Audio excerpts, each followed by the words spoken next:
Guys, this is Irene. Okay, I want to start this video out because you already know what it's about because you see the title. I just want to start this video out by saying I love you guys. I love the diversity of the people on my channel. I absolutely love it. I love that you guys come from all sides. Like, some of you guys are really, I don't even know why you're you're on my channel, but I love it. You know, some of you guys are like hardcore, you know, pro-white. Some of you are like hardcore pro-black. A lot of you guys, most of you guys are like really in the middle, just, you know, reasonable people. And I love it. I love all these strongly opposing views coming together. I just think that that is awesome. I think that's exactly what we need.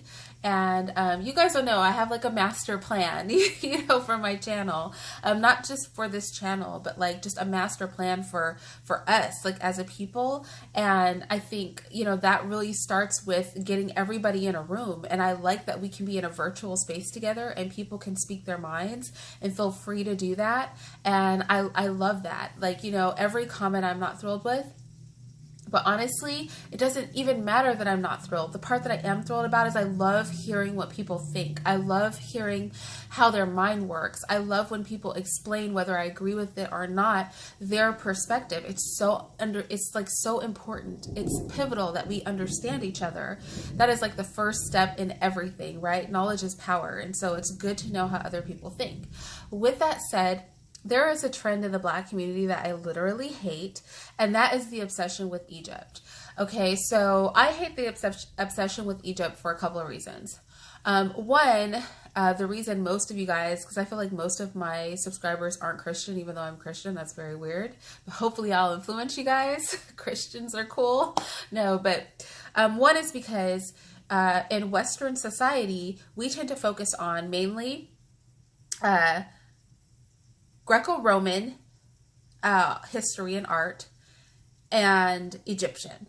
Like, literally in Western society, you would think all that exists is the Greeks, the Romans, and the Egyptians, okay? Like, the world is literally limited to Europe and Egypt. It's absolutely hilarious, and it's just not that serious. Two, because then when Black people want to point out, like, no, Blacks have done things, because you have to understand, as Black Americans, we have like no heritage other than like something that goes back around 500 years. You know what I'm saying? And even then we don't have heritage because of slavery, we really can't trace our roots back far. So we don't have the advantage of almost everybody else here in the United States of being able to have like a rich heritage that we can look back, you know, hundreds, thousands of years and tack onto. So we try to grab onto the little heritage that we know about. And all we know, a lot of us, is that Egypt is in Africa and we're descendants of Africa. So therefore Egypt is ours. Do you know what I mean? And then, so when we see things, I've heard, because I haven't actually seen this special, but I guess there was like a special, like the History Channel or a learning channel of some sort, where like the Egyptian woman was portrayed as white. Well, she probably wasn't white. She was probably more like Middle Eastern looking, more Persian looking, something like that. Arab looking. I heard that Blacks got like outraged, but here's the thing, like, y'all need to let Egypt go. Okay. Egypt is in Africa, but like, it's on like the cusp of Africa. It's like being on the Leo Virgo cusp of the astrology chart. Do you know what? Not that I'm encouraging you guys to get into astrology, but it's like being on the cusp of that. I'm so sorry. Like I said, it's pouring down rain outside, and so my kids came running down the stairs screaming, "Rain, rain, go away," which translates into, I want to come out. I want to go out into the rain and play. Like, that's really what they mean. It's raining so hard, they really want me to let them go out there and play, because I often do that. It's just not going to happen today. Anyway, so I want to just share some other jewels of Africa, a lot of places that most descendants of slaves are actually from, to show that there were many advanced, even some more advanced societies in Africa than Egypt. And honestly, the Africans there really shot themselves in the foot, because outside of colonization, betrayal of their own people, and also colonization, came together to decimate a lot of African culture. In some cases, there were cultures where almost everything was completely destroyed. The Arabs were really good for that. When they would come in, they were like, we're the rulers and we're going to destroy everything in sight. But nevertheless, there are obviously remnants left, and there are cultures we know a lot about that were amazing powerhouses in the world. And so I would love for you guys to call on some of these things and just release Egypt. As a Christian, going back to what I was saying, the Romans, the Greeks, and the Egyptians weren't exactly the jewels of the Bible. Egypt was literally referred to as sin. Like, Egypt and sin were like synonymous in the Bible. Honestly, like being lost in sin, like you were in Egypt, okay? You were in bondage. Like Egypt is equated with bondage to sin and slavery and stuff. So we just need to let that go for that reason, if nothing else. Also, same thing with Greek society. Like, I can't even go into the levels of things that were wrong with the Greeks. Like, if you talk about a disgusting place, like right now, San Francisco is turning into Greece, where I'm from. It's becoming Greece. If we keep playing games right here in the United States, we're going to become Greece, and it's not a pretty sight, okay? It's not cute. Same thing with the Roman Empire. So my whole point in saying this is, let's expand our minds and just move away from Africa. Africa is not Africa, but Egypt. Egypt is not like the end all be all to everything. All right. It's really, really not. So let's look at some other things. All right. So,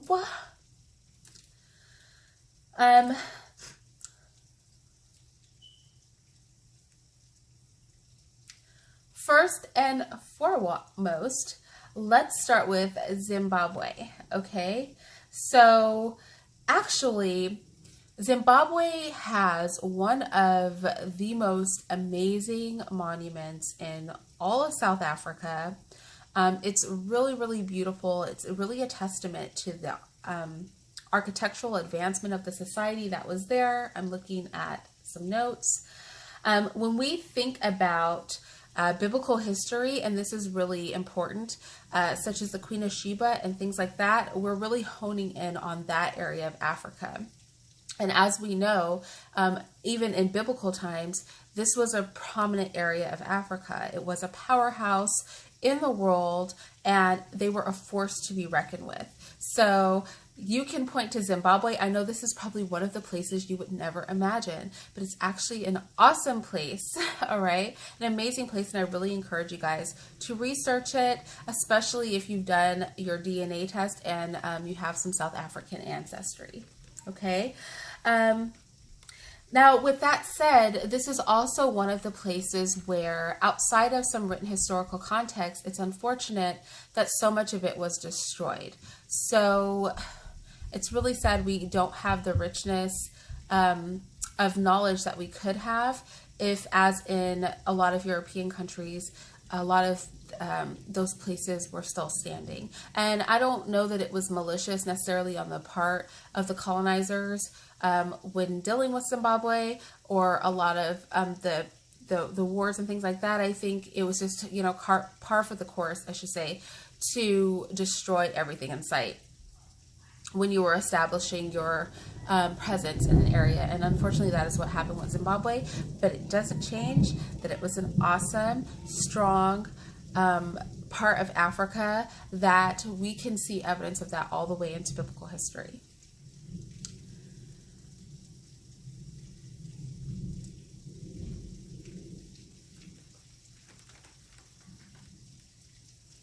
All right, next,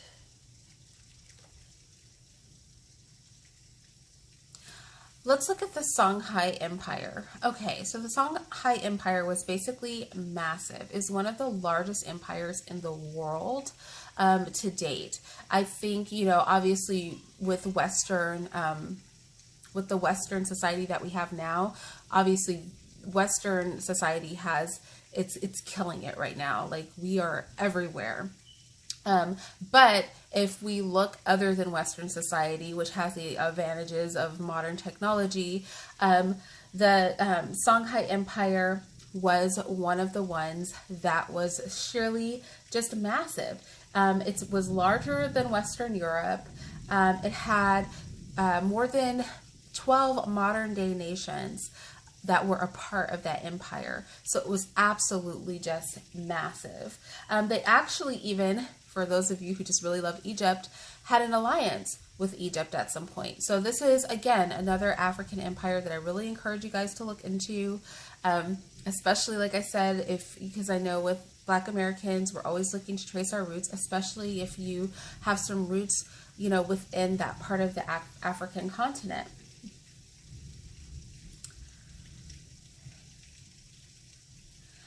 Kush, okay.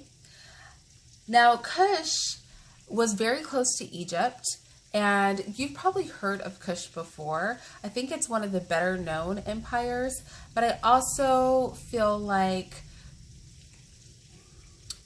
do you know what I mean? The history of them is not known quite as well as some others.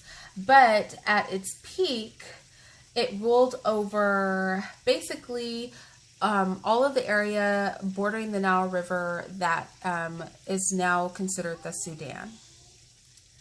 Hold on. Right, literally they're nuts over this rain. I would show it to you guys. It's pouring cats and dogs outside. They were especially big in the gold trade. So as you know, and this is understandable, Africa is such a rich continent. It has so many natural resources. Africa could be really self-sustaining without engaging in global trade if the countries were organized that way. And so their big thing was gold. There was a lot of gold in that area. Obviously, gold has always been a valuable commodity. So they did do international trade to the extent that was possible with the Orient and with the Europeans throughout history. They actually even took over Egypt at some point. And I think this may come into play with, if you think of like Sudanese people, this might come into play with what we see in Egypt and why a lot of people feel so passionately that the Egyptians were Black. Well, they took over Egypt for a period of time. So that could have something to do with that sprinkling of chocolate that we saw in Egypt. Just some interesting history. Again, something that I encourage you guys to look into. I also want to say that when you think about Kush and modern Sudan, they also built pyramids. So that's just some food for thought. There are lots of pyramids throughout the world. The Egyptians were not the only ones to build pyramids, and they weren't the only ones to build the triangular pyramids. So that's just some food for thought.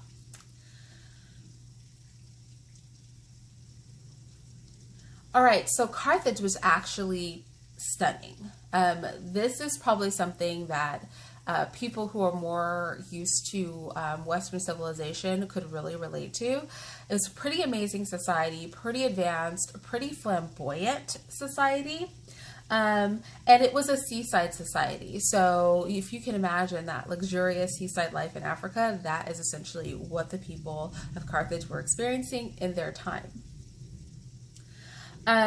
Textiles, gold, precious metals, such as silver and copper, all of those things were major trading draws that brought people internationally into that part of Africa. We can really see why Africa became a target for colonization. I mean, it's hard to not want to colonize a place that has so many more resources than the places that you're coming from. And I think that these African civilizations should have been a lot more cautious about the fact that a target's going to be on your back when you've got all the goods. With that said, they did have a lot of issues with the Romans, and so we see the demise of their empire really coming into play because, you know, the Romans set their eyes on it, and, you know, they were conquerors, and I think they were more money makers. So I have to say that what we find in African society is that there were sects of Africans that were like hardcore warriors, and then there were a whole lot who were about making money and really chill, and they were the first to get overthrown. So this would be one of those societies, but it's still worth taking a look because the society was immense, expansive, and amazing.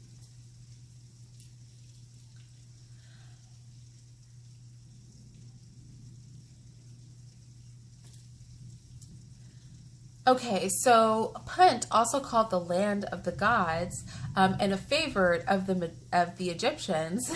Here they come back into play because all of these countries dealt with each other. Is actually there's not as much known about it, and that goes back into a lot of, and this is so unfortunate, so many of the historical places in Africa being destroyed. So our information is really limited on Punt, but I want to tell you that their civilization was pretty amazing. It was revered even by the Egyptians. It's definitely worth looking into. If we look at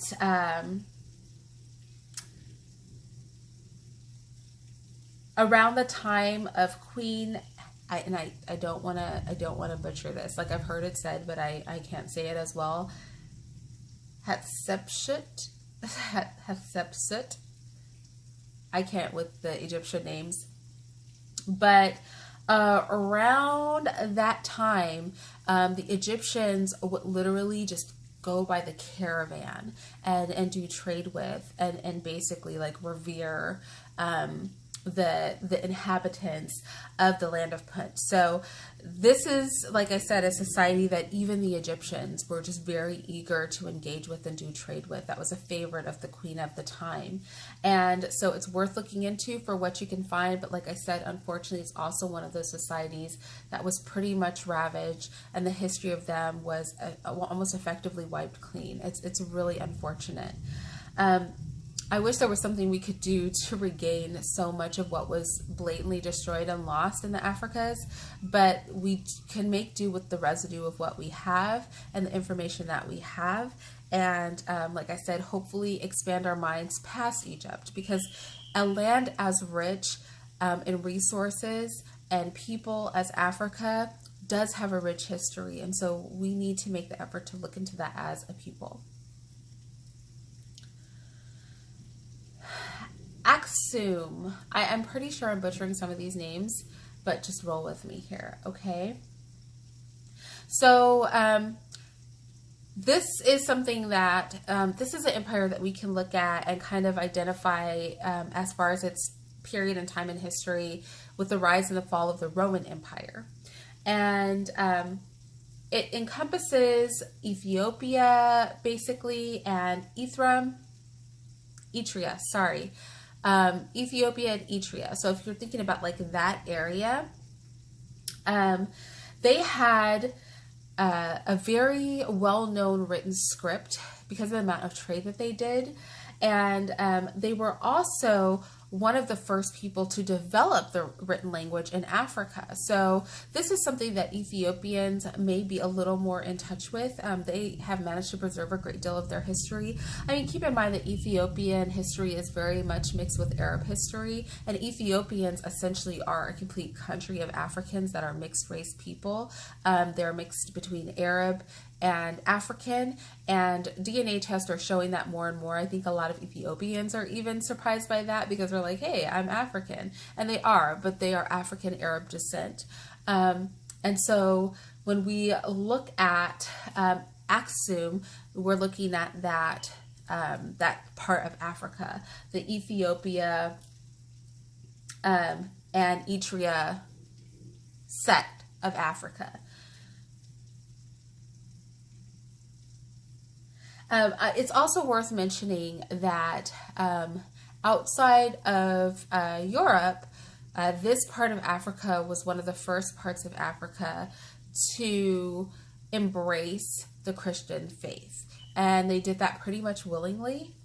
However, it did reach some decline, and what caused the decline is really up for debate. But again, I'm throwing these out there not to give you a history lesson. I'm just hoping to pique your interest and to get you to go out there and do some research of your own so that you can learn a little something about our heritage, like I said, outside of Egypt. A name you guys are probably all familiar with is Mali. And Mali was pretty dominant over West Africa. Like I said, I'm not a history book, so I'm literally referencing this. They were dominant over West Africa. Again, an area that we see some slave trade coming from. So again, if you're a descendant of slaves, it's good to look into this empire because some of these people were likely your ancestors. They had a large university. They had really beautiful buildings, mosques, things like that. They were very learned. They loved books, and you know how valuable books were in the ancient world. And so they had, and it's estimated 700 to 800,000 books in their collection, which was just immense. So knowledge was really like the pinnacle of what these people valued, and also ornate beauty. So they had, like I said, their structures were amazing and awesome. And something that was recorded enough that we have a pretty good history of who these people were and how they lived. It literally was considered a jewel of the African continent. It was sort of like oh wow, you know when you're out of touch with like everything that's popular? Where's the place that everybody goes in the Middle East now that's supposed to be like so opulent? Oh, you guys know what I'm talking about. Anyway, for the Africas, this area was considered to be literally the pinnacle of luxury and opulence of its time. When we think about like Mansa Musa, which a lot of you guys are Mansa Musa, which a lot of you guys have probably heard of. Like you've probably heard the name, but you didn't make the connection. This is the kingdom that we're talking about.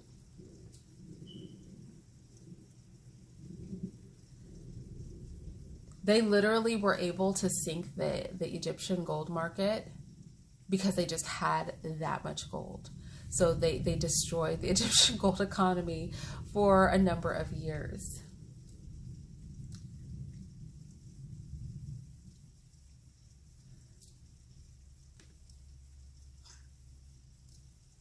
Let's take a look at some more.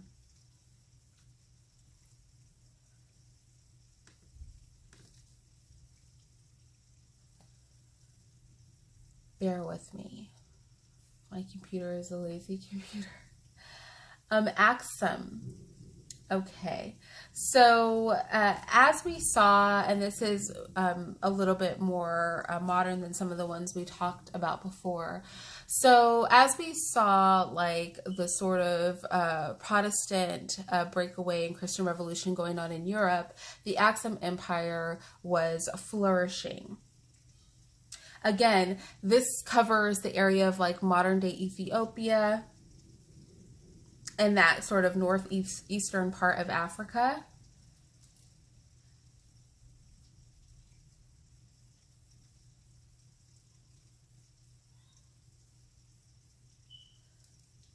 The Benin Empire. This would be like sort of where Nigeria is right now. So if you think of like present day Nigeria, I think it's Benin. I said Benin. Benin, Togo, when we think of that, like a lot of Africans are from there. And I have to say, this is also, like I said, where a lot of slaves came from. We watched a lot of these empires, like, you know, their peak was like in the 1400s. We watch a lot of these empires doing trade, and they would allow ships in from all over the world, and they were not discriminate about their trade. Literally, they began to trade with the Europeans in the 14th century, and we see that many slaves came from that area. It really was a downfall, like I said, of a lot of these civilizations betraying their own people. I don't think they thought of that at the time. Like I said, we're looking at a long-term, like thousands of years of like rich history in Africa. And so I think they just saw this like as another trading partner, just like par for the course, just things that they were normally doing. But in the Benin and Togo area, we know a lot of slaves did come from there. And we know that they did start trade with the Europeans very late into the 14th century and were successful. They were successful at it. Of course, this led to the demise of the empire ultimately. When we think about Ghana, Ghana actually has some really beautiful structures and things. Again, moving on to things that have survived that we can look at in a little more depth. And I know that people don't associate Ghana with anything amazing, but yes, Ghana was an amazing civilization. Gold was huge in Ghana, and it used to be under African control. Not so much anymore. And so you can imagine, because gold was so valuable worldwide and most of the gold in the world was coming from the Africas, how rich the Ghanaian empire had to be. It had immense African influence. They did a lot of like importing of written materials, books, textiles, like I said, a lot of exporting of gold. Something else that they were really good with was the distribution of salt, and salt used to be practically a form of currency. I always tell my son, the one that's in Japan, like, if you ever want to do something, get into salt.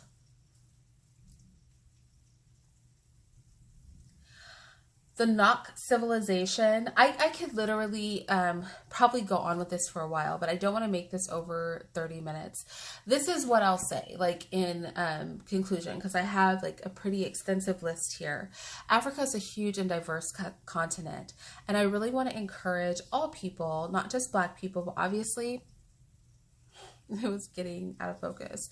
But obviously, as I'm always saying, I like to focus on our societal issues, but I also want to focus on the issues within our people as a whole.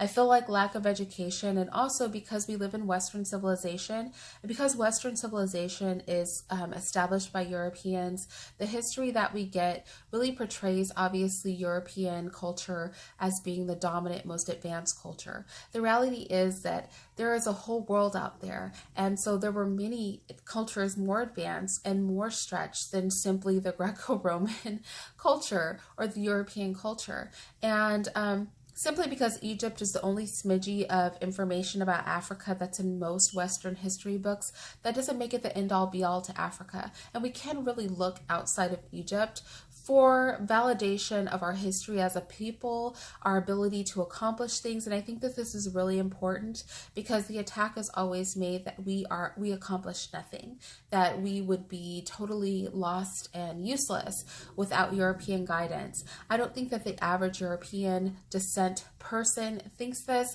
but I do think that's what's perpetrated, understandably, by the system that's currently in place. We are part of one of the largest, most advanced civilizations of world history. But every empire has its heyday, and every empire sees its demise. How long Western civilization will hold on to its stronghold, I can't say. But what I will say is that know that there were other empires, just as the one that we're sitting in now, that had strongholds as well. And some of those are African empires. What I will say about the Africans is they were less about going into other people's countries and colonizing and decimating other people's countries. So we do see that they did a lot within their own land, but I think that's less to do with like they were such moral, amazing people, and more to do with the fact that Africa was so rich, there was really nowhere else that they could go that would benefit them as much as simply conquering and spreading out over their own land. And so I think that's why we see the unique movements of African empires and how they conducted themselves throughout history. So with that said, let Egypt go. Just please let Egypt go, y'all. It's not that serious. Embrace the history of our land on the whole. It's very unlikely that any of your ancestors were from Egypt, but they don't have to be from Egypt, because Africa is a huge continent and a lot of amazing things were done there. With that said, I'm out of here.